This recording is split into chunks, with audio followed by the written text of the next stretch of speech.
Hey everyone, Rob Greenfield here, and today I'm going to show you my 100 square foot tiny house that I just built along with help from volunteers. The total cost of the project is well under $1,500. We used nearly 100% repurposed materials, and the house is pretty close to zero waste, created just 30 pounds of trash to build it. So today I'm going to tell you about it. So the tiny house movement has really caught on like a wildfire over the last 10 years or so, and I've seen so much positivity coming out of it. But there's one thing that really often catches me, and that's the cost of a lot of these tiny houses. It's common for them to be $20,000, $30,000, $40,000, $50,000, but I personally have even stood foot in a tiny house that was $150,000. which is a lot of money and ultimately is not accessible to a huge percentage of people that would watch a video like this that would want to have a tiny house. So what I wanted to do with my build and with my tiny house is to be an example of how you can have a tiny house that is really affordable, making it accessible to a much larger number of people, and at the same time building it in a way that is really minimally environmentally destructive. With that being said, I do want to say that this is an exceptionally simple tiny house, and I live an exceptionally simple life. So this is not for everybody, this tiny house here. Everybody has a different desire and would build a different thing. So it's not for everybody, but that's the point. What I want to do is show this end of the spectrum of what is possible as far as tiny houses go. So this video is primarily about the build of the tiny house. There'll be many other videos, but that's what this one is about. So let's talk about the build. To start with the pre-build, before it actually started, I had very little building experience. I cannot build 90-degree angles and straight lines. It's somewhere that I struggle a lot. And so figuring all this out was a long process, and really of the whole thing, one of the most often frustrating and sometimes anxious parts, like how the heck do I actually do this? And so that was a time-consuming part, just the pre-build and researching what materials I need, because I just really didn't know. Now I know all these things like drip edge and siding and what types of nails and screws, and just there's 100 different little things. So that was a time-consuming part, but ultimately the plan the whole time was that it was going to be about a community build. My skill is not building. I have other skills that I share with others, and my plan always was to bring in the community and have them help me, and bring in people who know what they're doing so that we can build something successful, because I certainly couldn't have done it on my own. So with that being said, I'm going to give a little disclaimer. A lot of people have asked for the plans for this house. I'm not giving any plans, I'm not giving exact instructions, because I generally don't know what I'm doing. This is the first tiny house that I've built, and that does not qualify me for giving you the exact instructions. What I can do is provide the inspiration and the basic information, and then you have to take it from there and decide what works for you in your climate. Here in Florida, totally different from building in Wisconsin or upstate New York or Washington or in the deserts of Arizona. So again, I am not a builder. I can't give you exact plans, and I didn't even have plans. My friend Matt, who's a builder, when he showed up, I said, "Do I need plans?" And he said, "No, we'll go with it." So I had a really good idea, a super solid idea that I had written out and everything, but not exact plans. So I'm going to list a lot of the materials, the majority of the materials, to give you a really solid idea of where the things came from and help you find repurposed items. The 2x4s and the plywood, which make up a huge portion of the build, those came from Craigslist, and that was left over from a build site. So stuff that wasn't getting used, that was going to be thrown away, and instead they sold it. The foundation is made from cinder blocks, which were left over from a build site as well. And then the pallets are 10-foot long by 32-inch wide. And I happened to see those along the bike path, and basically setting 4 of those side by side made the exact 10 by 10 foundation. So those were heat treated and used to transport granite countertops, so they're super heavy duty, so they make a really, really solid foundation. The flooring is all from a flooded house. The siding is all from fence panels, from fences that either weren't used or they were getting rid of. And I was gonna do all pallet wood at first, but fence panels have way more wood with less nails, so it ended up being a lot easier. The windows were from Craigslist, the doors were from Habitat for Humanity, the roofing was leftovers from somebody's build site. Some of the smaller stuff's from online, the radiant barrier, which is the insulation basically, and the roofing nails came from eBay. So there's basically 2 things that are the gray line of repurposed that aren't necessarily fully repurposed, and that's the stain. I really could not find used stain. So what I did is I called paint shops to see if they had leftovers. They always have leftover paint that are mixed colors or miscolors, but stain doesn't really have the color, so I was having a hard time. But what I found was a shop that was had ones they were clearing out. They gave me these cans of stain, which were like $60 to $100 cans for $3 a piece. So not quite repurposed, but pretty close.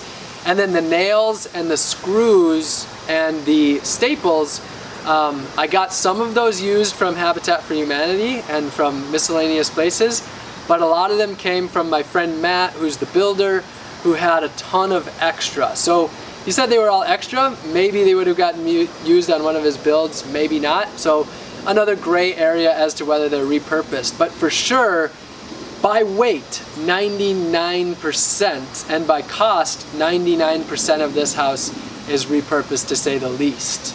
So let me tell you about where I got the materials from. So Craigslist was my #1 source. Lots of things like leftover materials from build sites on there.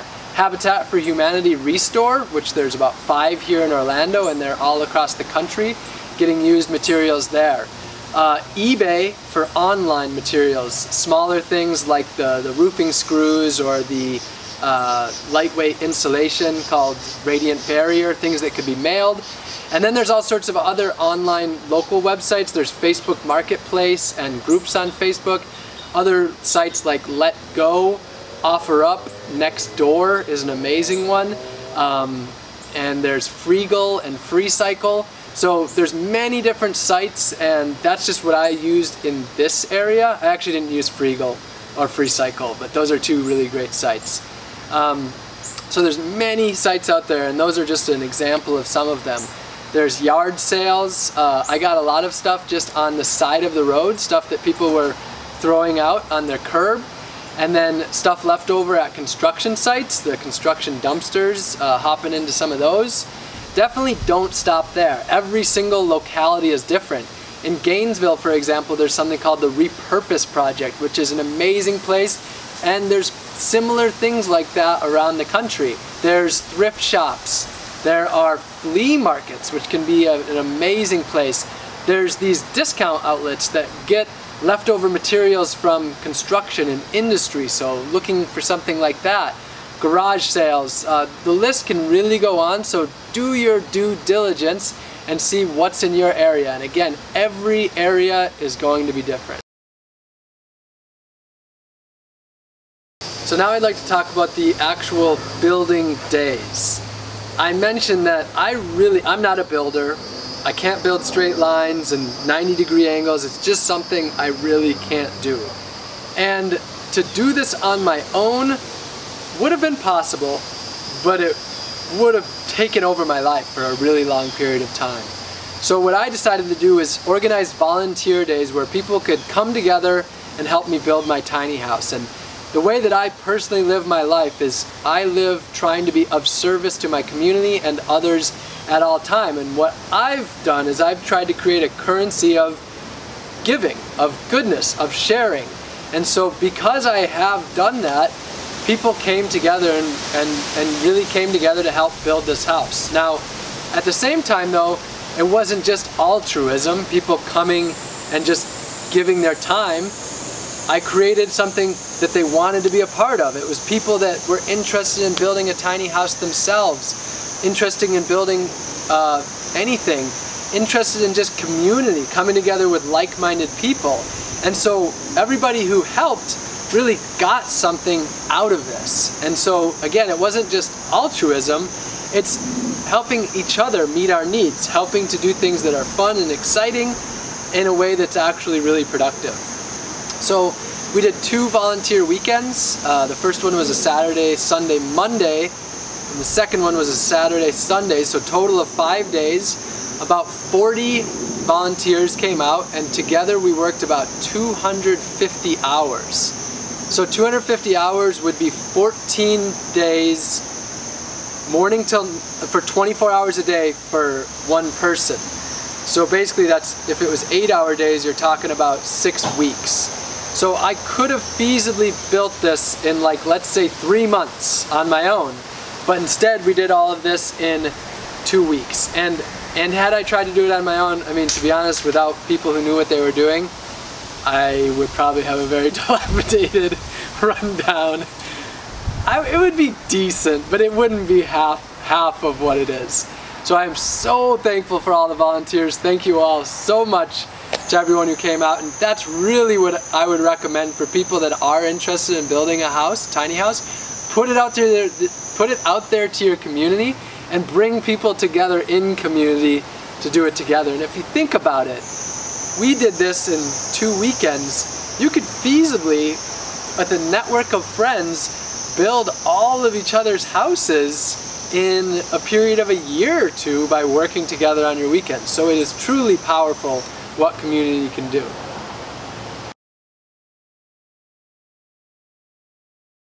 The build process, I had a whole slew of emotions throughout it. There were moments where I was just on a total high, just so excited for this community of people to be coming together and helping me. I felt so loved, and there were moments where I saw it coming up and I just thought, wow, I'm actually gonna have this tiny house, and just moments of total floating happiness.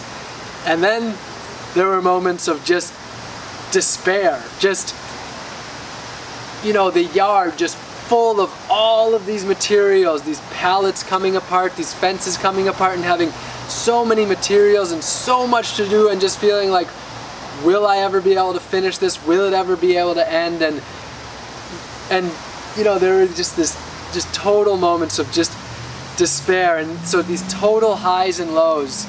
So I really want to say, don't take building a tiny house lightly. It takes real dedication, real commitment. I definitely encourage you to do it if it's your dream, but go into it knowing it's probably gonna be a stressful time.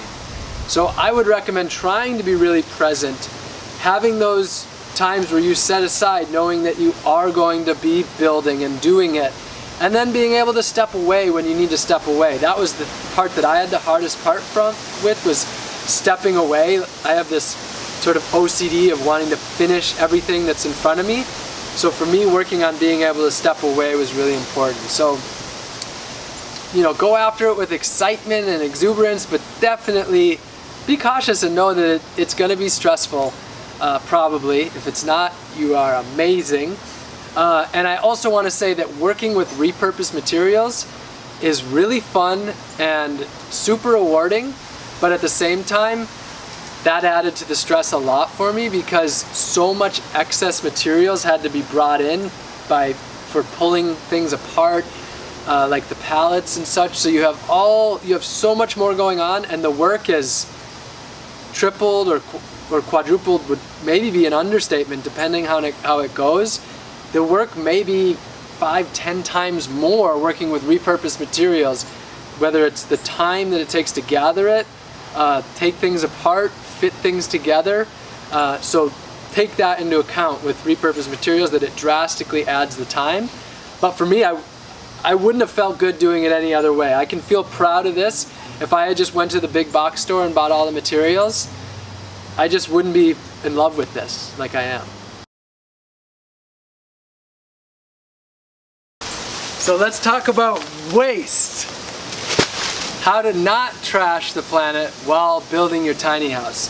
This right here is 30 pounds of trash, and this is all that I created in building the tiny house. 30 pounds. That's far less than a garbage can. Now, a statistic that I read online is that the average 2,000 square foot house, which is a pretty standard size in the United States, creates 8,000 pounds of trash in the build. Or I shouldn't say the house creates it, the humans create 8,000 pounds of trash building an average house. That's many, many dumpsters full. And it's just truly absurd. And that's one of the reasons that I decided to live in a tiny house, because the smaller the house, the less trash that you're going to create. So let's talk a little bit about how to build practically a zero waste tiny house. I mean, it's not zero waste, but it's pretty dang close.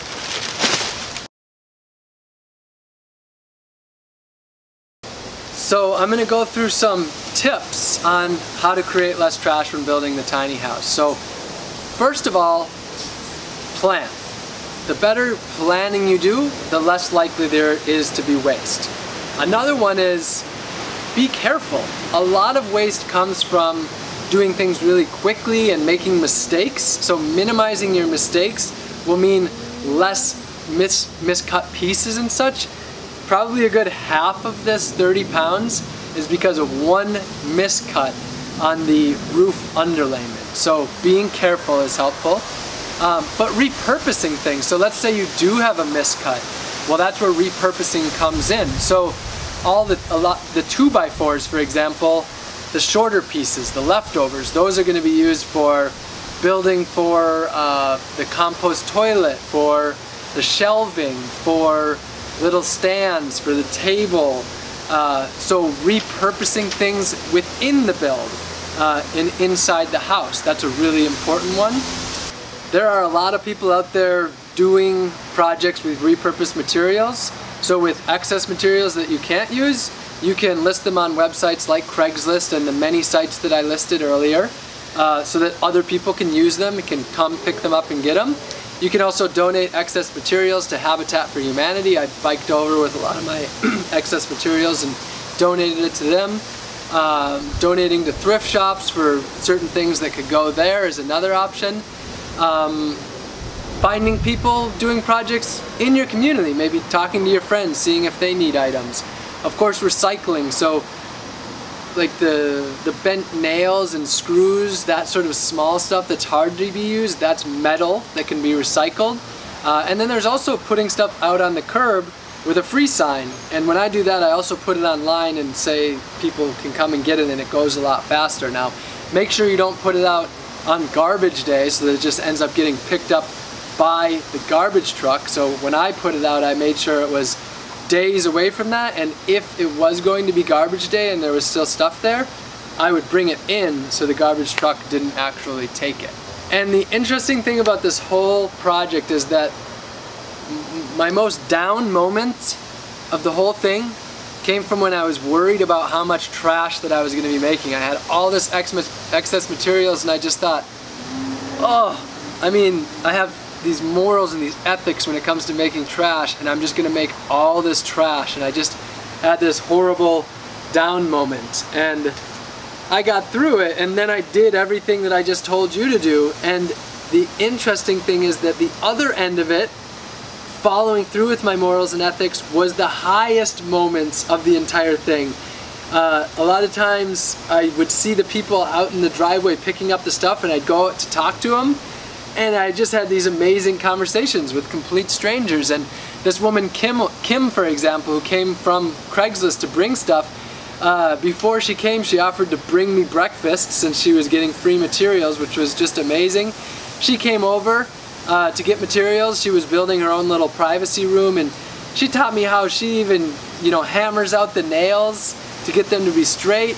And it was just this high moment, and just being able to repurpose the materials really was one of the highlights of the entire project. So I definitely would really encourage trying to find those outlets, because that's a high.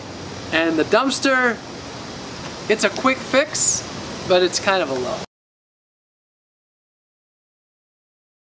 So let me finally show you, after all of that, the actual house.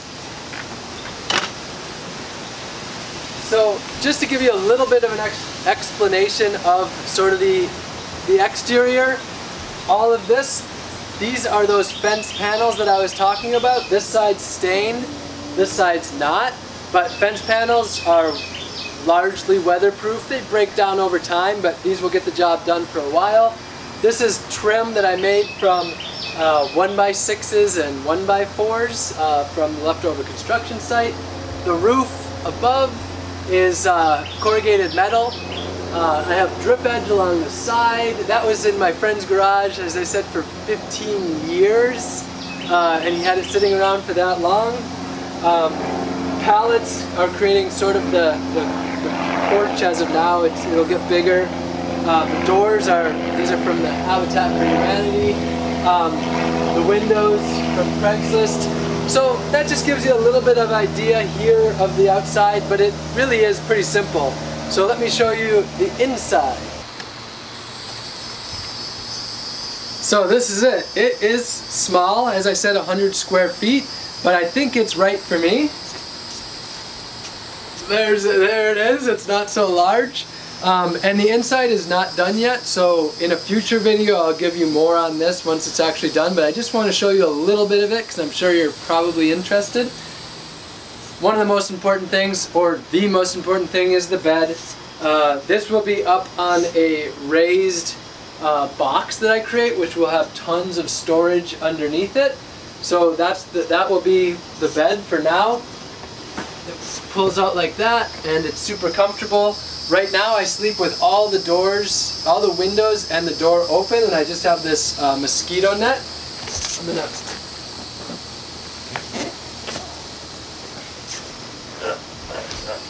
pop that back up, tuck that back away.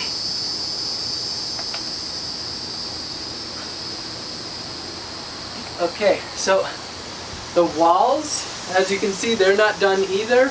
I'll finish those probably with pallets or wood like that. Couple of bookshelves. I have my pumpkins here, lots and lots of these Seminole pumpkins. And right here is probably something you don't usually see in a tiny house, and it's a giant or a pretty large chest freezer. The reason this is here is because I'm doing a project where I'm going to grow and forage 100% of my food for an entire year. Even the salt I have to harvest from the ocean, the coconuts to harvest those to make my coconut oil, every herb, every spice, every single green, all of it. So I have a freezer for preserving food. So electricity, there's no electricity in the house, like in the build. That's why it was so easy. I have one extension cord here, and this is what I'll have, 3 plugs. So that's all that I can use at a time, is 3 plugs. So I'll keep my electricity very much to a minimum. I was gonna go with solar, but I looked into the systems. It would have cost about $3,000, and I'm only gonna use about $250 worth of electricity a year, and I won't live here that long, so it didn't make sense to go with solar this time around. For water, I have my outdoor kitchen, and that's all outside. And I just use the water from the house of the backyard that I'm in. So with that being said, I may as well cover that because that's probably the most common question. Well, what about the land? How the situation works is that millions of people all across the United States have totally wasted, unused backyards. So this is what I did in San Diego, and now here in Orlando I'm doing it again. Basically, in exchange for using someone's unused backyard, I'm helping them. So we're exchanging, and instead of paying rent, what I'm doing for this woman is building her a big garden, helping her get chickens. It's been her dream to homestead for the last 30 years, so I'm helping that dream come true. So doing physical labor, and then also being here and helping her in her, really one of her lifelong goals of homesteading. So we've got bees already, honeybees, something that she's really excited about. Beneficial flowers for pollinators, having a pollinator section. a huge garden in the front yard, which you'll see. So that's the situation. So in that way I'm able to live rent-free, and really it's about always looking at situations and saying, how can we as people work together to meet our needs without involving money? Because humans, we can really meet each other's needs, and money is just a recent advent. So I like to go back to always, how can we help each other to live in a way that's happy, healthy, and free without needing a lot of money. So there is a lot of other things to cover with this tiny house, but that's where we'll keep it for this video. I hope that you learned a lot about how to build and you gained some inspiration, and there will be more videos to come that will go through all these other questions and details that you have. So thank you all for tuning in, and whatever your dream is, whether it's a tiny house, living more sustainably, simply, living with less money, a peaceful world, being happy and healthy, I hope to be of service to you there. So I love you all, and I'll see you soon.